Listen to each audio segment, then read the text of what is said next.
Hello friends, I welcome you in lecture number 15 on group theory. In previous lecture we have discussed what is subgroup and how to check whether given set is a subgroup of a given group or not. So let us recall the definition of a subgroup. Suppose G is a group under the binary operation star, then a subset H of G is said to be a subgroup if three conditions are satisfied. First condition is identity of group G is also present in capital H. If we consider two elements in capital H, then A star B must be in capital H. That is, capital H is closed under the binary operation star. And third requirement is, if A is any element in H, then inverse of A must be in H. So this was the definition of subgroup of a group G. And another criteria to check whether H is a subgroup is, first we have to show that H is a non-empty subset of G, and then H is a subgroup of G if AB belongs to H implies A star B inverse belongs to H. For any two elements AB in H, we must have A star B inverse in H, then also H is a subgroup of G. So as per our conveniency, either we can use this definition of subgroup, or we can use this test to determine whether given subset is a subgroup of a given group or not. So in this lecture also we are going to discuss some more examples on subgroups. So we start with first problem. We again consider the group of integers under addition, that is, we consider Z under addition. We know that Z is a group under operation of addition, and in previous lecture we have discussed this subgroup of set of integers. We have discussed that if we consider multiples of 2, that is 2m, where m belongs to Z, then this subset H is a subgroup of Z under addition. In this lecture we are going to generalize that concept. So instead of considering multiples of particular integer, we are considering multiples of a positive integer m. Here H is the subset of set of integers consisting of all multiples of a positive integer m. That is, we consider H equal to, we have to consider multiples of positive integer m. So suppose we multiply m with 0, we have 0. We multiply m with 1, we have m. Then if we multiply with 2, we have 2m, 3m, and so on. And if we multiply with negative integers, we have minus m, minus 2m, and so on, minus 3m, etc. So this is the set of all multiples of a positive integer m. So we have to show that this set H is a subgroup of the set of integers under the operation of addition. So in general we can rewrite this as n times m, where n belongs to Z. So we have to prove that this H is a subgroup of Z under addition. So here if we consider n equal to 0, then we will have 0 equal to 0 into m. That is, 0 is written as multiple of m. So 0 is multiple of m, and therefore we can say that this implies 0 belongs to H. For an element to be inside H, we have to write that element as a multiple of m. So 0 is written as multiple of m, and therefore 0 belongs to H, and this shows that H is a non-empty subset of Z. Now we use the criteria for subgroup. We have to show that if AB belongs to H, then A star B inverse also belongs to H. So we consider two elements in H. Suppose A, B, be any two elements in H, and here operation star is nothing but addition. So that means we have to show that A plus B inverse is in H, and because we are considering the operation of addition, inverse of B is nothing but negative of B. So that means we have to show that A minus B belongs to H. So first we consider any two elements in H, and we will show that A star B inverse is also in H. Now A and B are in H, therefore A and B must be multiples of M. So suppose A equal to N1 into M and B equal to N2 into M for some integers N1 and N2 in this set of integers. And now we have to show that A star B inverse, that is A plus B inverse, here given operation is addition, and B inverse is nothing but minus B. So that is A minus B, A equal to N1 into M minus N2 into M, and this we can rewrite as N1 minus N2 times M. So therefore this A star B inverse or A plus B inverse is also multiple of M, because N1 and N2 are integers, therefore N1 minus N2 is also an integer. So therefore A star B inverse equal to N into M for N equal to N1 minus N2 belongs to Z. So therefore we had taken two elements A and B which were arbitrary elements of H, and we show that A star B inverse is also in H because A star B inverse is multiple of M. So therefore A star B inverse belongs to H, and therefore H is a subgroup of Z under addition.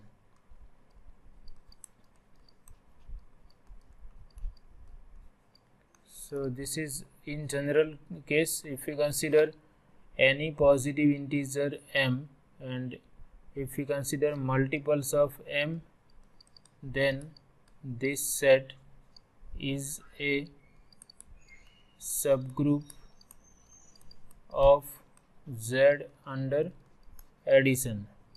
This set we can denote by n times, we can denote this set by M times Z also, because we are considering multiples of M. So we can say that M times Z is a subgroup of Z under addition. For example, if we consider M equal to 2, then we can say that 2Z is a subgroup of Z under addition. Similarly, 3Z is also a subgroup of Z under addition, and so on. So in general, for any natural number, M into Z is a subgroup of Z under addition. We consider another example. Let G be the group of all real numbers under addition, and let H be the set of all integers. Then H is a subgroup of G. So here G is given to be group of real numbers under addition, and H is nothing but group of integers. H is the set of all integers. Here H equal to Z, and here we consider H equal to Z as a subset of G, and we have to prove that this H is a subgroup of G, that is Z is a subgroup of set of real numbers under addition. So we know that 0 is always in H because 0 is an integer. So therefore H is a non-empty subset of subset of real numbers. And to show that it is a subgroup, we consider any two integers in the set H. So let A and B belongs to H.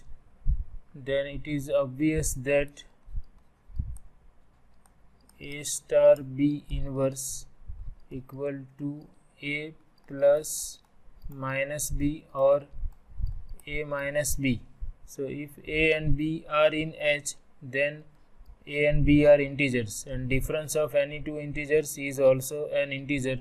So therefore AB belongs to Z or in H.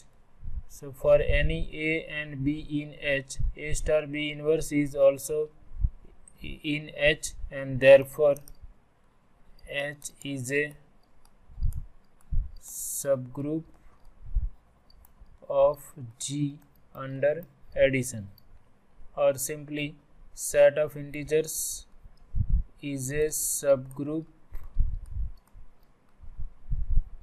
of this set of real numbers under the operation of addition. Now we consider this another problem. Let G be the group of all real 2 by 2 matrices ABCD with AD minus BC non-zero. AD minus BC, that means determinant of this matrix is non-zero, and the operation is matrix multiplication. And we consider this set of all those matrices for which this entry is 0 and A into D is non-zero. Then we have to show that H is a subgroup of G. So here we are having this subset H of G.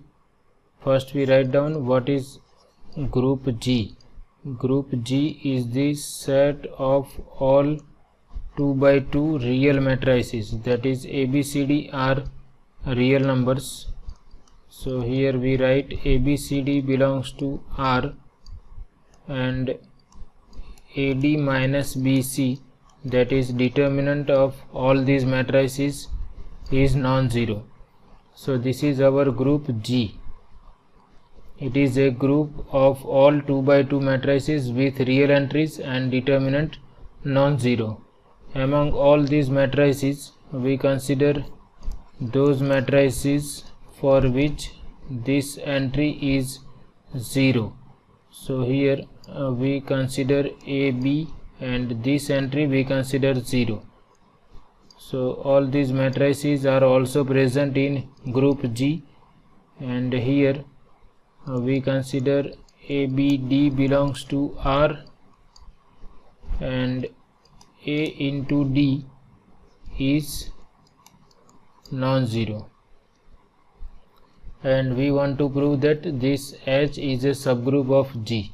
So first we have to show that H is non-empty.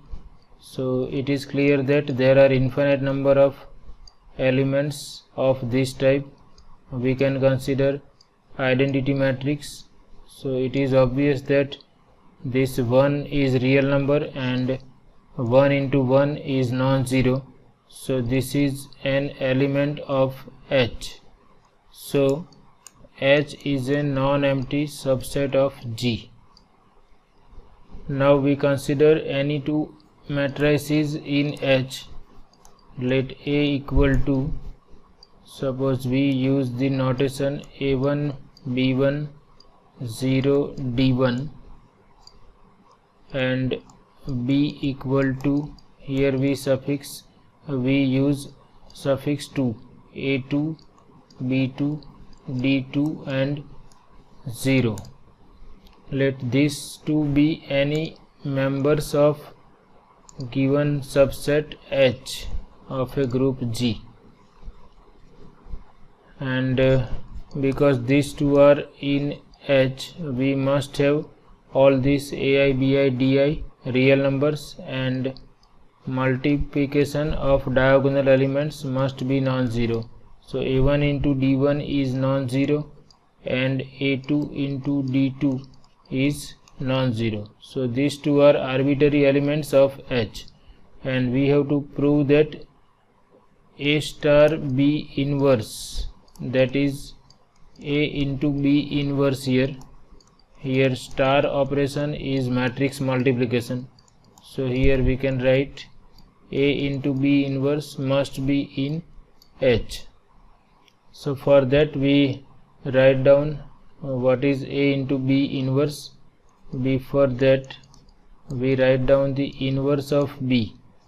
B is nothing but A2, B2, 0 and D2. So because this A2 into D2 is non-zero, B is invertible, and B inverse is equal to 1 over determinant of B times, here we have to interchange the diagonal elements D2, A2, and we consider negative of these elements. So negative of B2 is minus B2 and 0, and determinant of B is nothing but A2 into D2 minus 0.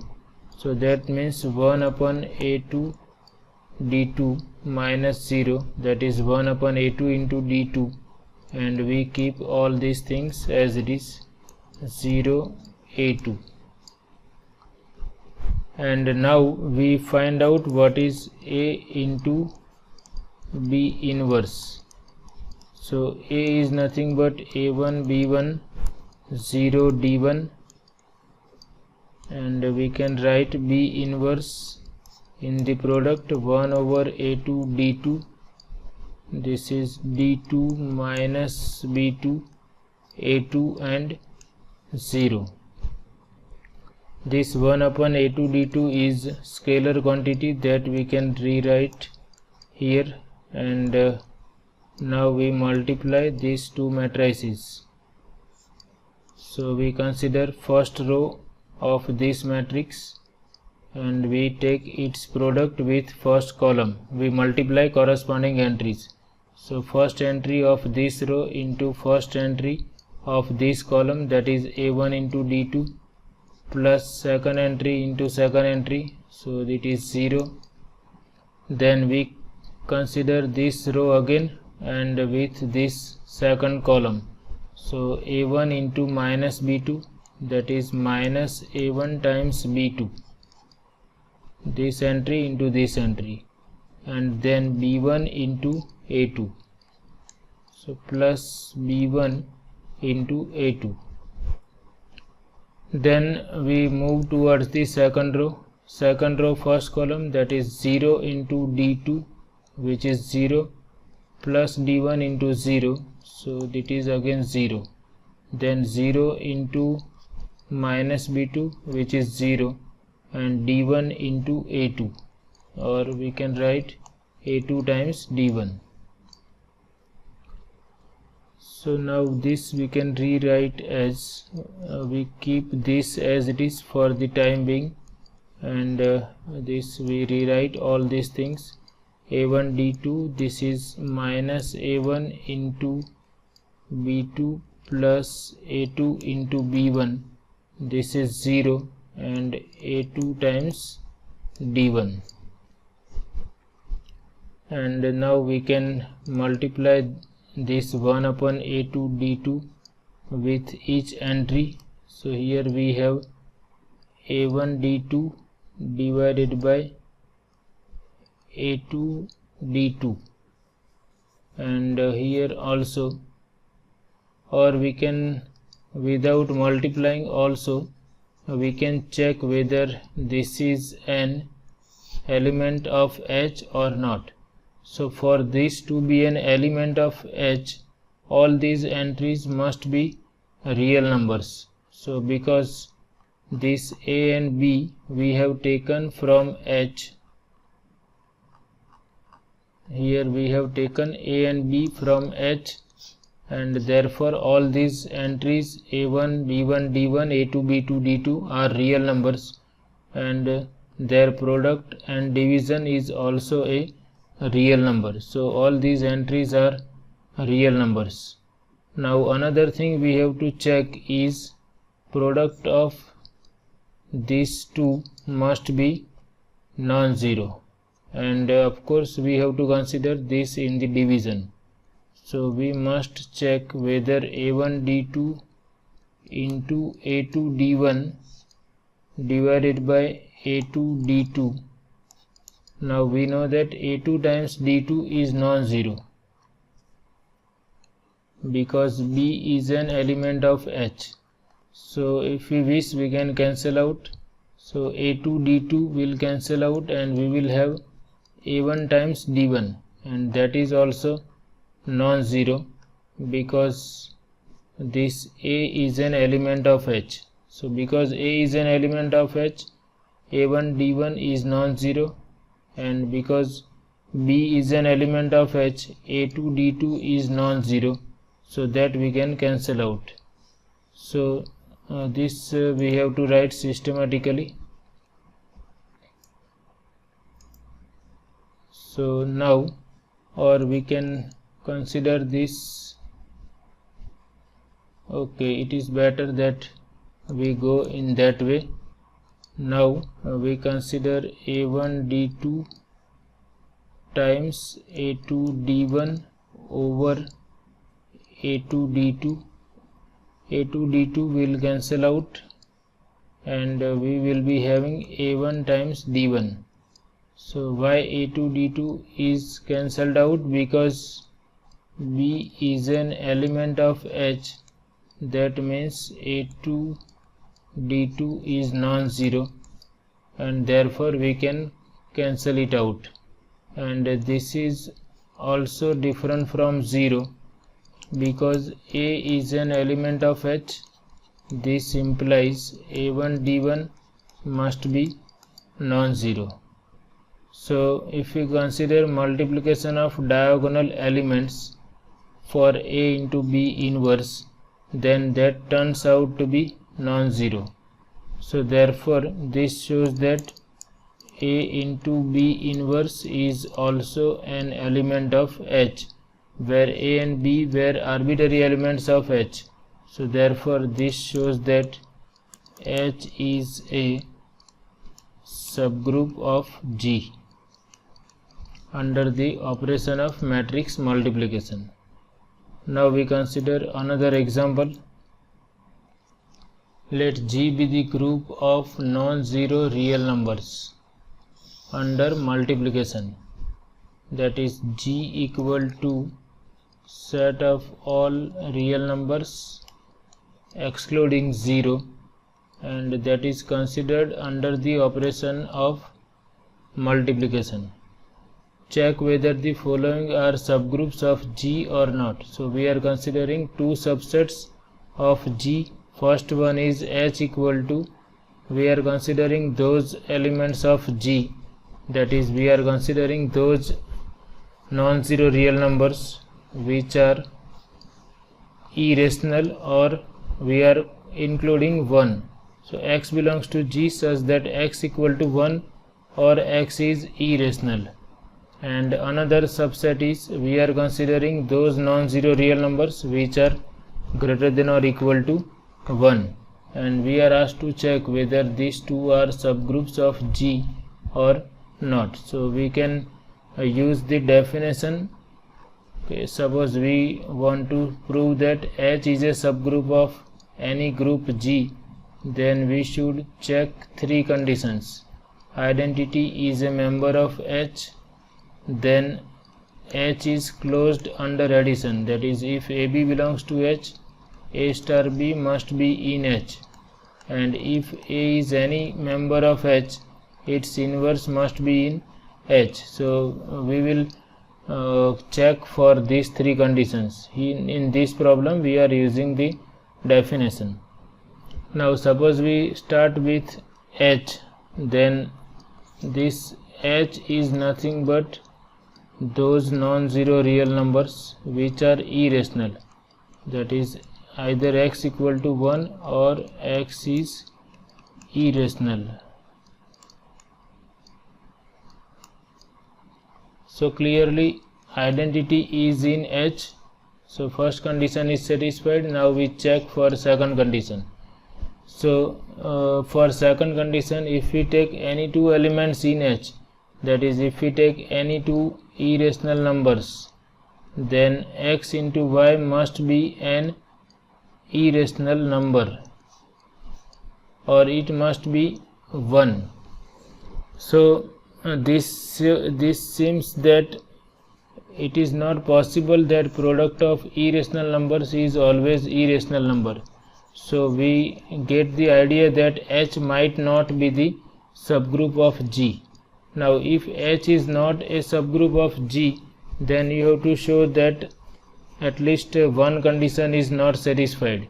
So for that you have to take particular elements which do not satisfy any of these three properties. So suppose for this we consider a equal to root 2, because root 2 is an irrational number, it is a member of H, and we consider b equal to a, that is root 2. So both are in H. So here we have to write that clearly root 2 is in H because root 2 is an irrational number.